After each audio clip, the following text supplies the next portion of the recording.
अक्टूबर 1971। रो के 2 जासूसों को छुपाए हुए एक जहाज कराची पोर्ट में घुसने वाला था। तभी उसको रोककर तलाशी ली जाती है। जहाज के जिस कैबिन में ये दोनों जासूस छिपे थे, सिक्योरिटी वाले इन तक पहुंचने ही वाले थे। तभी जहाज का मालिक इन दोनों को चिकन पॉक्स होने की बात कहकर बचा लेता है। अब जहाज को कराची पोर्ट में घुसने दिया जाता है और बस पाकिस्तानियों की ये एक गलती उन पे आग बन के बरसने वाली थी। पोर्ट में घुसने के बाद रात के अंधेरे में दोनों जासूस बाहर निकलते हैं और ये यहाँ मौजूद पाकिस्तानी नेवी के सबसे खुफिया जहाजों से लेके उनके नई लगाई एंटी एयरक्राफ्ट बैटरीज तक सब अपने कैमरे में कैद कर लेते हैं। इसके बाद ये सुबह की पहली किरण के साथ जहाज में बैठ कतर के लिए निकल जाते हैं और वहां पहुंचते ही ये सारा डाटा दिल्ली पहुंचवा देते हैं। दिल्ली में रॉ और तीनों सेनाओं के चीफ इस जानकारी की एनालिसिस करते हैं, जिसे देख उन्हें साफ पता चल जाता है कि पाकिस्तान जंग की तैयारी कर चुका है। बस पाकिस्तान इस बात से बेखबर था कि भारत भी उसे शय और मात देने के लिए पहले से आतुर बैठा है। दोस्तों, आज हम इंडियन नेवी का ऐसा निर्णायक ऑपरेशन जानेंगे जिसने 1971 की बांग्लादेश वॉर को भारत के पक्ष में कर दिया था। ऐसा ऑपरेशन जिसने पाकिस्तान नेवी के हेडक्वार्टर्स को ही राख कर दिया था। ऐसा ऑपरेशन जिसके बाद भारत की अनुमति के बिना परिंदा भी इंडियन ओशन से गुजर नहीं सकता था। वीडियो काफी इंफॉर्मेटिव रहने वाली है, इसलिए एंड तक बने रहिएगा और चैनल को सब्सक्राइब जरूर कीजिएगा।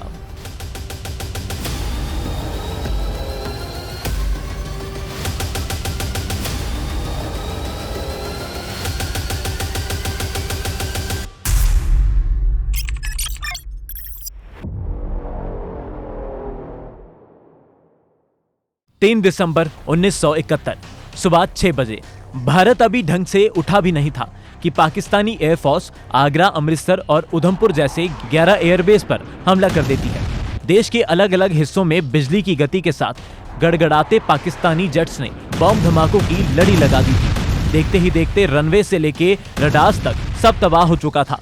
सारे एयरबेसेस पे अलग ही हफरा तफरी मच गई थी। भारत ने अभी ये देखा ही था कि कारगिल, पूंछ और छंब इलाकों में पाकिस्तानी आर्मी ने भी मोर्चा खोल दिया और आर्टिलरी फायरिंग ने तो अलग ही भूकंप मचा रखा था। पाकिस्तान ने इस अटैक की प्रेरणा इजराइल की 6 डे वॉर से ली थी। जैसे इजराइल ने अपने दुश्मन देशों के एयरबेस पे अचानक हमला कर उनकी एयरफोर्स की कमर तोड़ दी थी और पूरी जंग को 6 दिन में जीत लिया था। पाकिस्तान को लग रहा था कि वो भी ऐसे ही भारत पे अचानक हमला कर फटाफट जंग जीत जाएंगे। बस वो इस बात से बेखबर था कि ये हमला भारत की 2 महीने पुरानी प्लानिंग का हिस्सा थे। दरअसल भारत तो पहले से ही इंतजार कर रहा था कि एक बार पाकिस्तान हमला करे और फिर तुरंत जंग का ऐलान कर दिया जाए। वीडियो में आगे बढ़ने से पहले फटाफट ये जानते हैं कि आखिर पाकिस्तान ने हमला क्यों किया और इसके जवाब में भारत ने कैसे नेवी का इस्तेमाल कर पाकिस्तान को उसकी आज तक की सबसे बड़ी हार की तरफ धकेल दिया। 1947 में पाकिस्तान का जन्म होता है और आज वाले पाकिस्तान को वेस्ट पाकिस्तान कहा जाता है। ईस्ट बंगाल वाले एरिया को ईस्ट पाकिस्तान का नाम दिया जाता है। ईस्ट पाकिस्तान की जनसंख्या वेस्ट पाकिस्तान से ज्यादा थी और यहाँ तक कि वेस्ट पाकिस्तान की इकोनॉमी भी ईस्ट पाकिस्तान की जूट इंडस्ट्री पे टिकी हुई थी। इसके बावजूद भी ईस्ट पाकिस्तान में ना कोई इंफ्रास्ट्रक्चर प्रोजेक्ट आते थे और ना ही वहाँ के लोगों का पॉलिसी मेकिंग में कोई रोल था। यहाँ तक कि उन्हें उनकी मातृभाषा यानी बंगाली भी बोलने का हक नहीं था, क्योंकि उनके ऊपर उर्दू थोपी जाती थी। इसी के विरोध में 1952 के दंगे होते हैं और ईस्ट पाकिस्तान में एक अलग देश बनाने की चिंगारी सुलगने लगती है। उधर पाकिस्तान में 1955 में जनरल अयूब खान तख्ता पलट कर देता है और मिलिट्री रूल शुरू कर देता है। अयूब ईस्ट और वेस्ट दोनों तरफ आम लोगों की आवाज को दबा देता है, लेकिन ईस्ट पाकिस्तान में आजादी की लड़ाई की कमान शेख मुजीबुर रहमान संभालते हैं। मुजीबुर के नेतृत्व में आजादी की लड़ाई रफ्तार पकड़ लेती है और इसी के चलते अयूब उन्हें कई बार सलाखों के पीछे डलवा देता है। 1969 तक यही सिलसिला चलता है और ईस्ट से लेके वेस्ट पाकिस्तान तक सभी अयूब से तंग आ चुके थे और इसी बात का फायदा उठा जनरल याह्या खान उसे कुर्सी से उतार फेंकता है। याह्या खुद को एक तानाशाह की जगह लोगों के हित में सोचने वाले लीडर के रूप में दिखाना चाहता था, इसलिए वो 1970 में ईस्ट और वेस्ट दोनों तरफ इलेक्शन करवाता है। ईस्ट पाकिस्तान की 162 में से 160 सीट्स मुजीबुर रहमान जीत लेते हैं। अब याह्या समझ जाता है कि मुजीबुर के हाथ में सत्ता आते ही ईस्ट पाकिस्तान को अलग होने से कोई नहीं रोक सकता, इसलिए वो ईस्ट पाकिस्तान के इलेक्शन रिजल्ट्स को खारिज कर देता है। उधर ईस्ट पाकिस्तान के लोग किसी भी हाल में आजादी लेने का ठान चुके थे। 1971 तक बात हाथ से निकलने लगती है और मार्च में याह्या वेस्ट पाकिस्तान में आर्मी को उतार देता है। आर्मी ऑपरेशन सर्च लाइट शुरू करती है, जिसमें वो ईस्ट पाकिस्तान की आजादी के लिए लड़ रहे लोगों को चुन चुन के मारते हैं, औरतों के साथ बदसलूकी करते हैं और ढाका पे आर्मी कब्जा कर लेती है। इन सब में 3 लाख से 30 लाख के बीच लोग बेरहमी से मारे जाते हैं।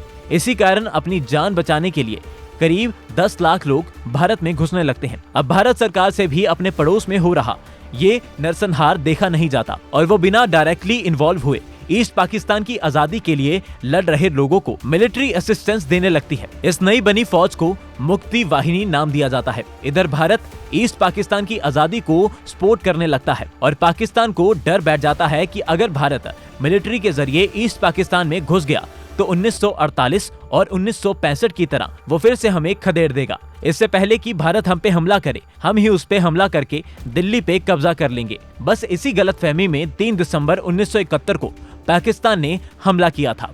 हमले के तुरंत बाद आर्मी, नेवी और एयरफोर्स तीनों हरकत में आ जाती है और काफी प्लानिंग के बाद एक बात सामने आती है कि वेस्ट पाकिस्तान एक झटके में हार जाएगा अगर उसकी ईस्ट पाकिस्तान तक जाने वाली तेल, राशन और हथियारों की सप्लाई रोक दी जाए।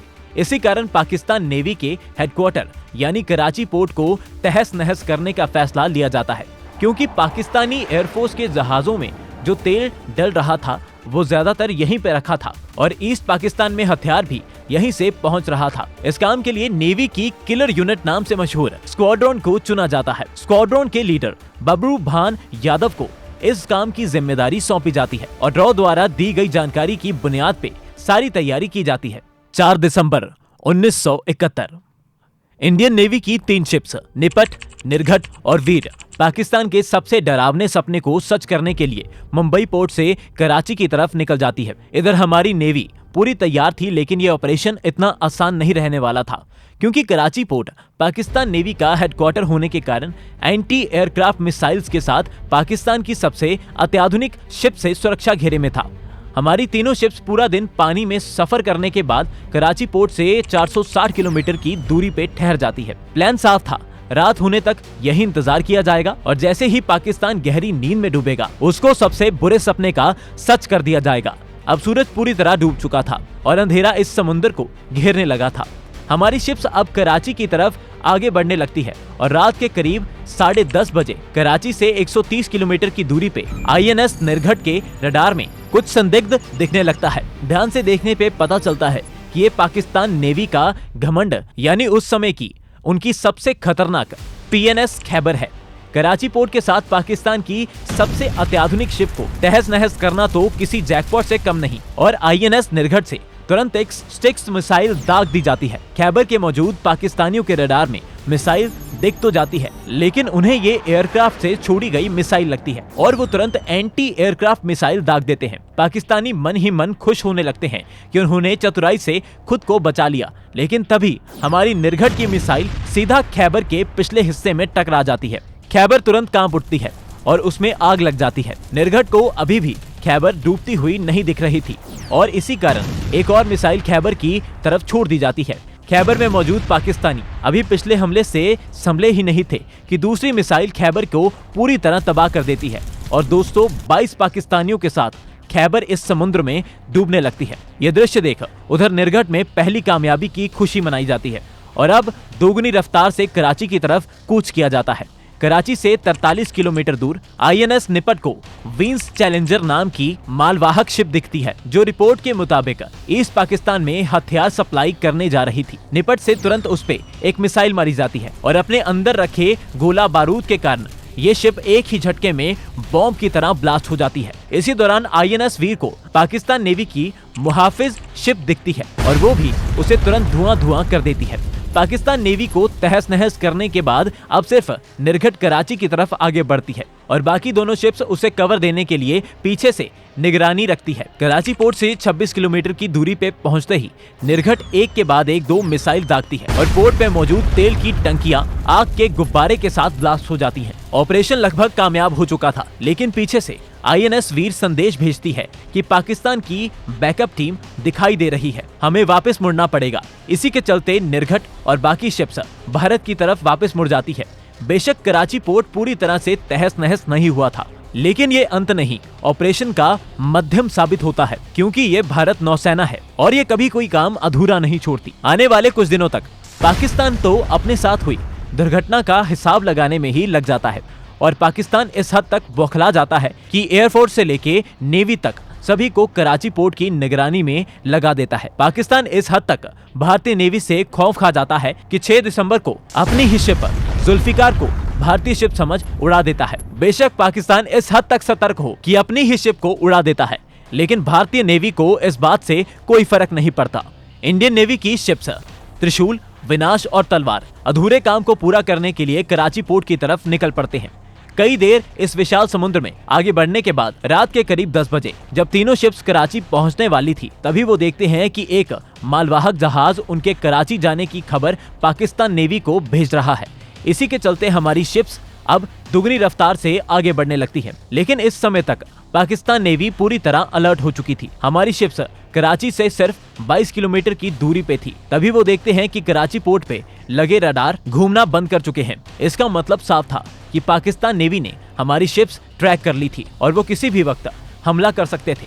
बिना पाकिस्तान को कोई मौका दिए तलवार और विनाश नजर रखती हैं और त्रिशूल से धड़ाधड़ 4 मिसाइल्स कराची पोर्ट की तरफ दाग दी जाती है। 2 मिसाइल मालवाहक जहाज को लगती है और 2 कराची पोर्ट में मौजूद तेल की टंकियों को, जो पिछली बार बच गई थी। हमला करते ही हमारी शिप्स बिजली की रफ्तार से वापस मुड़ जाती है और पाकिस्तान को समझ नहीं आता ये उनके साथ देखते ही देखते क्या हो गया। ना वो हमारी शिप्स को रोक पाए और ना ही अपने कराची पोर्ट को बचा पाए। इन हमलों के बाद कराची पोर्ट 1 या 2 दिन नहीं बल्कि 7 दिन तक लगातार जलता रहा और सूरज की एक भी किरण वहां तक नहीं पहुंच पाती है। इन हमलों ने पाकिस्तान की सप्लाईज को पूरी तरह से तहस नहस कर दिया था और करीब $3 बिलियन का नुकसान हुआ। साथ ही पाकिस्तानी एयरफोर्स के लिए तेल और अत्यंत कमी पड़ने लगी और भारतीय नेवी ने तुरंत पूरे इंडियन ओशन पे अपना कब्जा कर लिया। अब कोई भी जहाज भारतीय नेवी की अनुमति के बिना भारत के समुद्र के रास्ते नहीं गुजर सकता था। इस ऑपरेशन से बांग्लादेश वॉर में भारतीय सेना को बहुत मदद मिली और इसकी बुनियाद पे ही 93,000 पाकिस्तानी सैनिकों ने सरेंडर कर दिया था। 4 दिसंबर की कामयाबी से ही आज हम नेवी डे 4 दिसंबर को मनाते हैं। दोस्तों, कमेंट करके बताओ आपको हमारी नेवी का यह दबंग ऑपरेशन कैसा लगा, और अगर आपको देखना है कैसे भारतीय फौज ने नॉर्थ ईस्ट में सर्जिकल स्ट्राइक की तो लेफ्ट वाली वीडियो क्लिक कीजिएगा। जय हिंद।